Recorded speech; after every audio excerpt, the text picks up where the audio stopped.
Continuamos entonces con nuestro curso intensivo de Derecho Comercial. Tal cual nosotros habíamos manifestado cuando veíamos el objeto de estudio del derecho comercial, bueno, de manera muy genérica decíamos que el derecho comercial se va a referir a aquel conjunto de normas que rigen el comercio, pero ¿qué partes del comercio son las que va a regir el derecho comercial, ¿no? ¿Cuál es el objeto propio del derecho comercial? Durante la Edad Media era trascendente figura del, eh, la figura del comerciante. Se regían las relaciones entre comerciantes, pero esto se va modificando y en la modernidad toma mayor importancia el acto de comercio. Pero ¿qué es el acto de comercio y cómo lo distinguimos? Veamos un poco al respecto. Al principio todos los actos realizados por los comerciantes eran de comercio, pero desde la Edad Media la doctrina se encontró con una categoría especial de actos que caían dentro del ámbito de la aplicación de las reglas del derecho comercial, con abstracción de la persona que los realizaba, ¿no?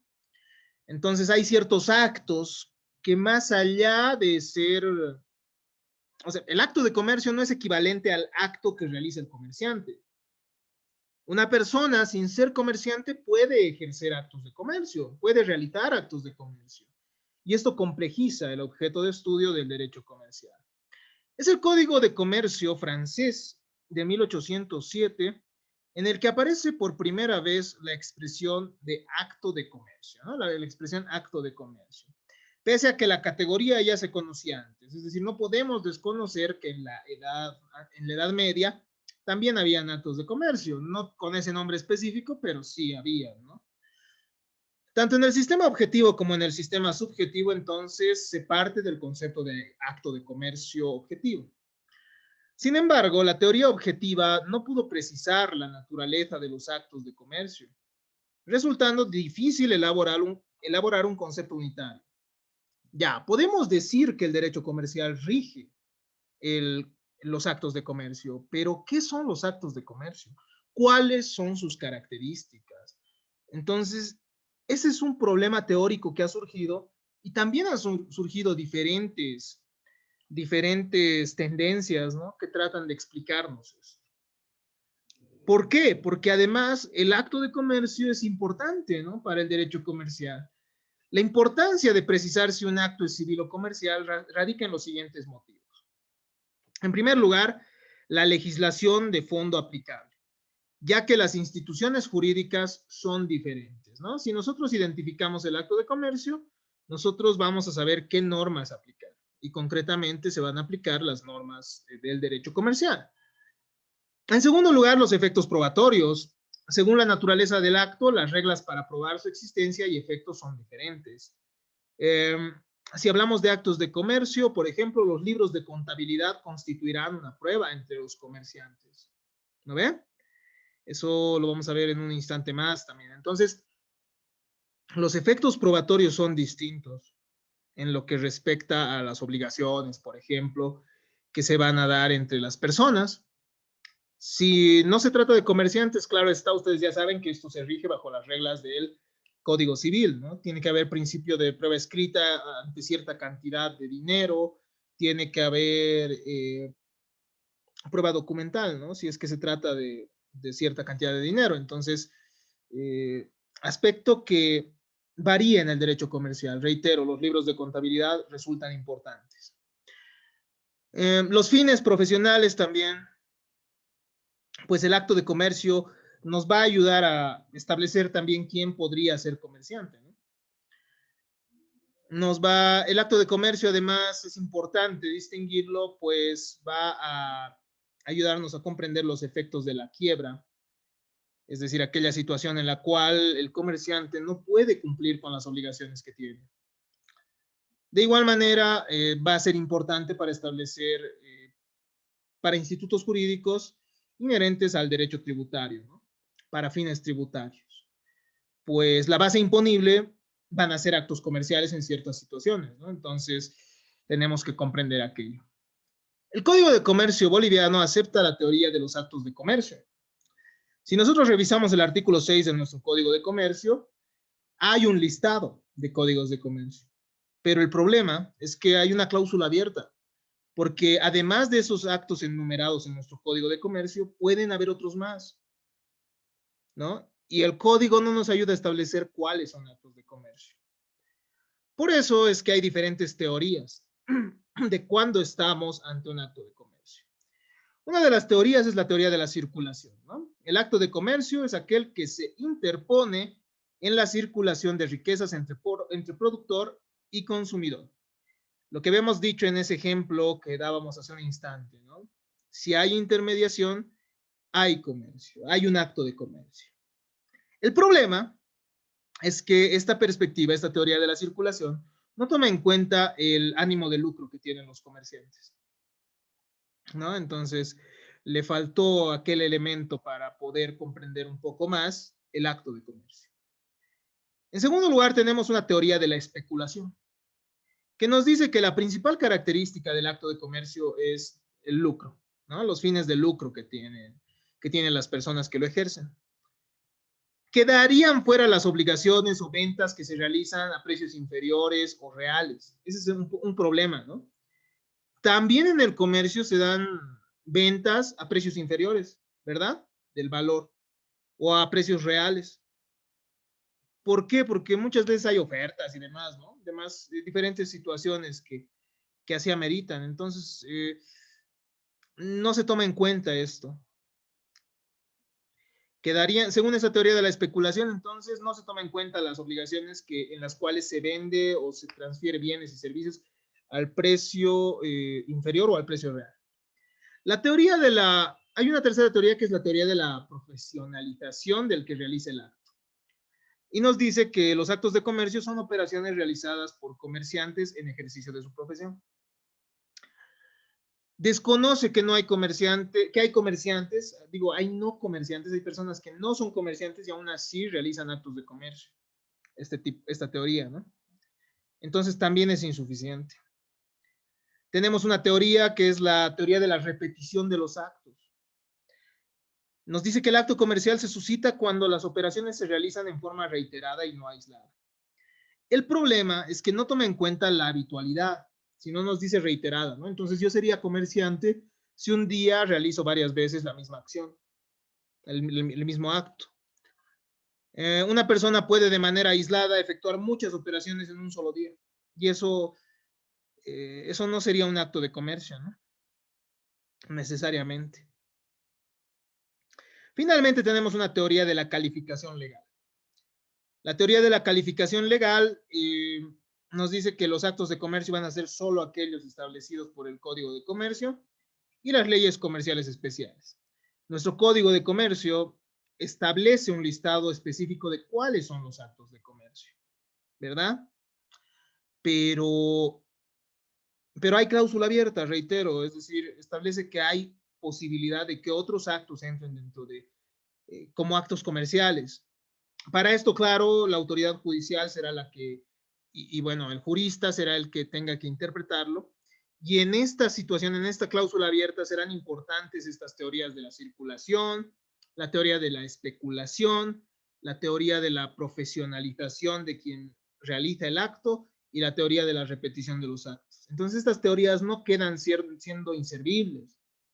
Nos van a ayudar a identificar un acto de comercio que no sea uno de los establecidos específicamente por el artículo 6 de nuestro Código de Comercio, ¿ya? Entonces siempre hay que tomarlos en cuenta. Hay que tomar en cuenta estas teorías. ¿Qué es el acto de comercio? A ver, veamos un concepto.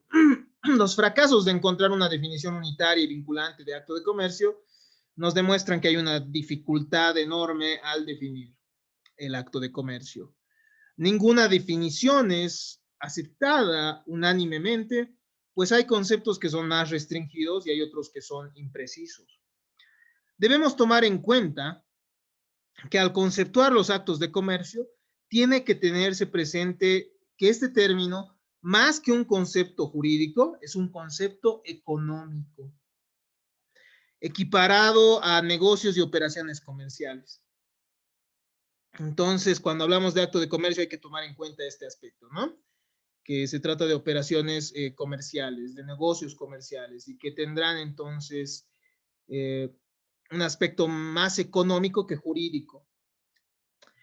Son operaciones, nos dice Limberg Durán Ortiz, y esta sí me parece una definición algo completa.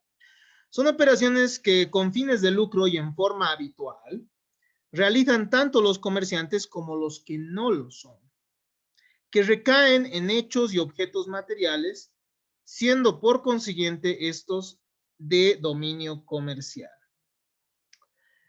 Entre los actos de comercio nosotros encontramos diferentes regulaciones, ¿no? Hay una clasificación establecida en nuestro Código de Comercio. El Código de Comercio, en primer lugar, nos da una enumeración taxativa y enunciativa en el artículo 6, pero deja abierta la posibilidad de que otras operaciones no detalladas sean actos de comercio. Tenemos además la figura de los actos de comercio por accesión. Están destinados a garantizar el cumplimiento de las obligaciones comerciales. Vamos a ver eso que está previsto en el artículo 7 de nuestro Código de Comercio. Hay actos de comercio mixtos o unilaterales. Se trata de actos en los cuales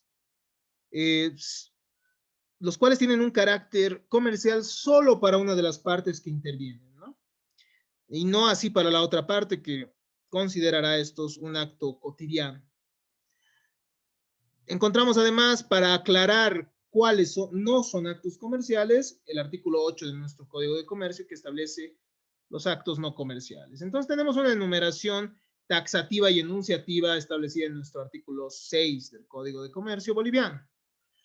Y nos dice, son actos y operaciones de comercio entre otros. Al decir entre otros, nosotros encontramos una cláusula abierta. Es decir, que además de estos 21 actos enumerados por nuestro Código de Comercio, hay la posibilidad que nosotros encontremos otros, ¿verdad? Me permito dar lectura textual, porque de esta manera vamos a recordar de los actos y operaciones de comercio. En primer lugar estará la compra de mercaderías o bienes muebles destinados a su venta en el mismo estado o después de alguna transformación y la subsecuente enajenación de ellos, así como su permuta, ¿no? Entonces van a estar bienes muebles o inmuebles y que también van a poder transformarse. En segundo lugar está la adquisición o alquiler de maquinaria en general o implementos para alquilarlos o subalquilarlos y el alquiler o subalquiler de los mismos. La compraventa de una empresa mercantil o establecimiento comercial o la enajenación de acciones también, cuotas o partes de interés del fondo social, ¿no? Entonces, las operaciones por las cuales los socios transfieren sus acciones, las operaciones por las cuales los socios transfieren sus cuotas del fondo social, son actos de comercio. La recepción de dinero en préstamo mutuo con garantía o sin ella para proporcionarlo en préstamo a interés y los préstamos subsiguientes, así como dar habitualmente préstamos en dinero a interés, es un acto comercial. La compra o permuta de títulos valores públicos o privados con el ánimo de negociarlos y el giro, otorgamiento y aceptación y negociación de los mismos.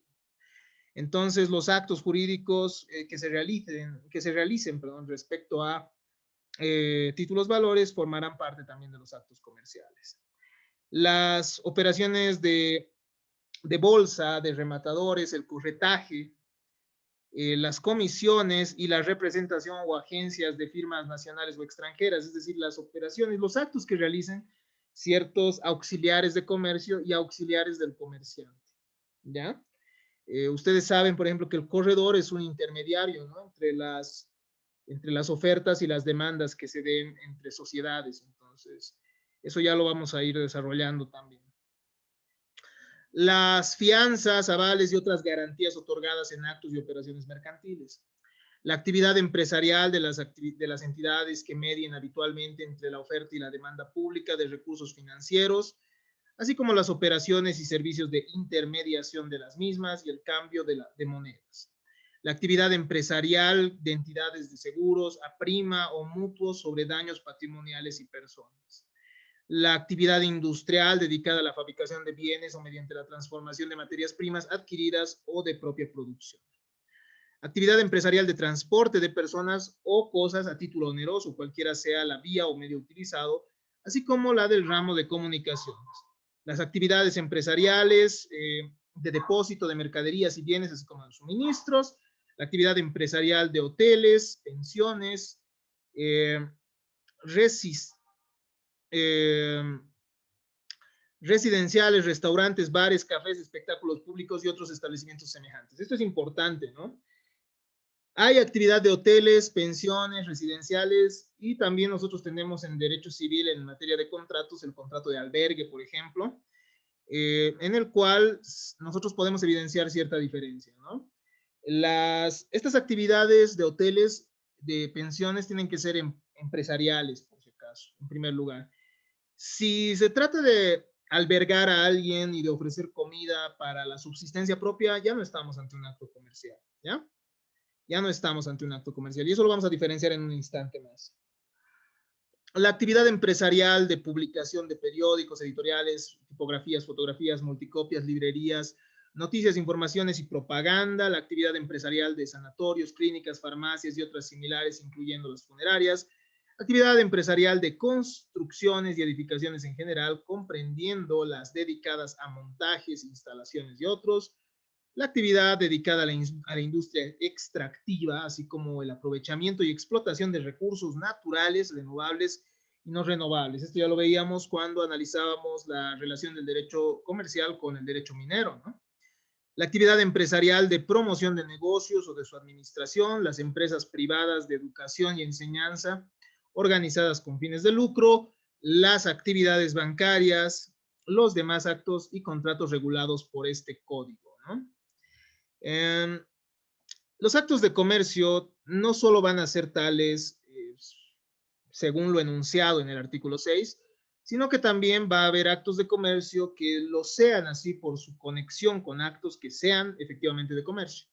La accesoriedad consiste en presumir mercantiles actos que se relacionan con una profesión, actividad o acto jurídico principal de carácter comercial, ya sea porque lo facilitan o lo garantizan.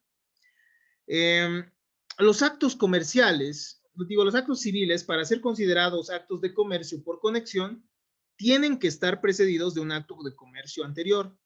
Por ejemplo, estos derechos reales de garantía que ustedes conocen, ¿no? La prenda, el depósito y la hipoteca. Si es que los mismos garantizan obligaciones de carácter comercial, entonces tendrán ese carácter de comercial por accesión, por más de que se trate de un contrato que sea civil, ¿verdad?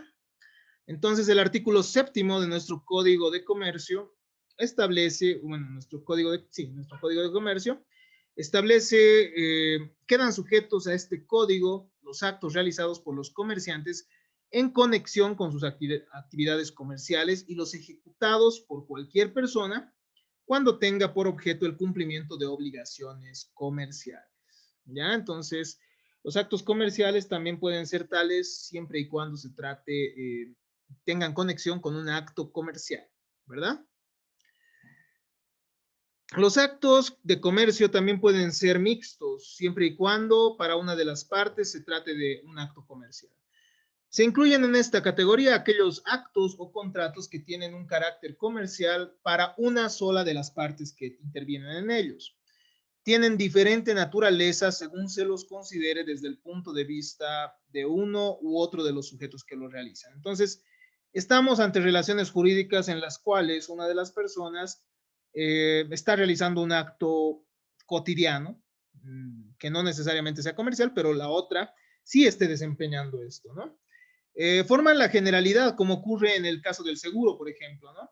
Las empresas aseguradoras serán o estarán realizando actos comerciales, mientras que el asegurado no necesariamente, ¿verdad? En el transporte, de igual manera, el momento que nosotros adquirimos el servicio de transporte, no necesariamente nosotros estamos realizando una actividad comercial, pero sí la empresa de aviación o la empresa de flotas, por ejemplo, ¿no? En el hospedaje, en las cuentas corrientes, etcétera, que se realizan entre una empresa y el público, que ve actos en su vida civil cotidiana. Sandoval sostiene que este tipo de actos suele presentar problemas, ¿no? Porque hay un problema sobre cuál sería la legislación aplicable y cómo se prueba la obligación.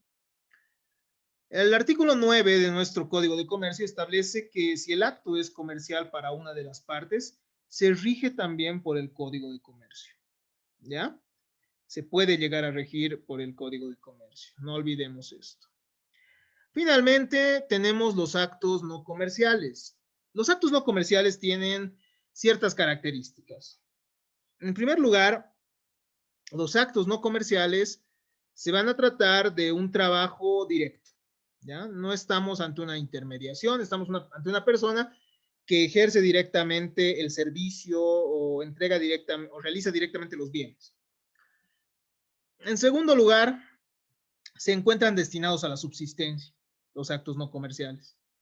A diferencia del acto comercial, que ya, bueno, tendrá una finalidad de lucro, ¿no? Más allá de la subsistencia de la persona. En tercer lugar, hay una ausencia de estructura empresarial. No hay administradores, no hay factores, no hay asambleas, etcétera. No hay esa estructura empresarial que caracteriza al comerciante, ¿no? No habrá esos libros de contabilidad. No hay plusvalía en el acto no comercial. En el acto comercial sí hay plusvalía.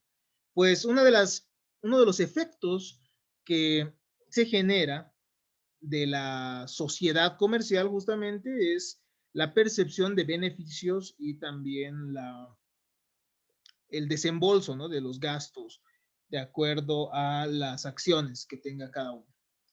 Entonces no hay una plusvalía, no hay una plusvalía. Finalmente, el acto no comercial es una actividad accidental y no necesariamente va a ser habitual, ¿no? En el acto de comercio ya hemos visto que estamos ante un acto que se da habitualmente y constantemente. El artículo 8 de nuestro Código de Comercio nos dice cuáles actos no son comerciales. No son actos comerciales, en primer lugar, la producción y negociación que hacen directamente los agricultores, ganaderos, avicultores y otros similares de los frutos y productos de sus cosechas, ganados, aves y otros, a menos que esta producción y negociación constituya por sí misma una actividad empresarial. ¿Ya? Entonces, este es un aspecto a tomar en cuenta. Pilandina, por ejemplo, toma servicios de una sociedad anónima, ¿no? Bueno, de sociedades anónimas, si mal no estoy, en las cuales los socios son personas que producen justamente la leche, ¿no? Y les llega a ellos después los réditos.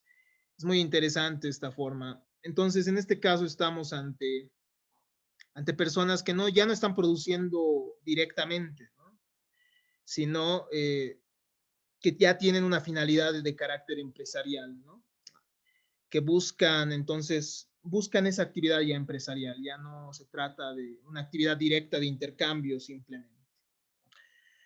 Dentro de los actos no comerciales también encontramos la prestación directa de servicios por los profesionales, así como la creación científica o artística y su enajenación por su autor, ¿no? Entonces, el abogado que realice su actividad, por ejemplo, o el médico que lo haga particularmente, no estará realizando necesariamente un acto comercial, lo hace como medio de subsistencia, pero ustedes han debido ver que también hay sociedades anónimas, hay sociedades de responsabilidad limitada que forman estudios jurídicos, ¿no?, ya como empresa. Entonces, en este caso, ya no se presta directamente los servicios profesionales. Incluso muchas veces podrían llegar a ser socios de los estudios jurídicos personas que no son abogados, ¿eh? Ojo.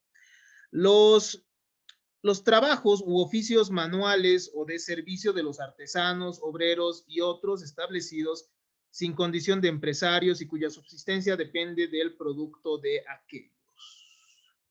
Además, entre los actos no comerciales encontramos a las pensiones familiares atendidas personalmente por su propietario, cuando éste realiza esa actividad como un medio de subsistencia.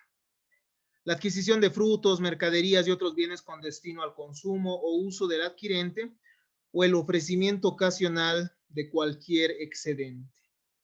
Finalmente, encontramos la adquisición y disposición de bienes inmuebles, salvo la ejercida por empresas dedicadas habitualmente a este giro, ¿no?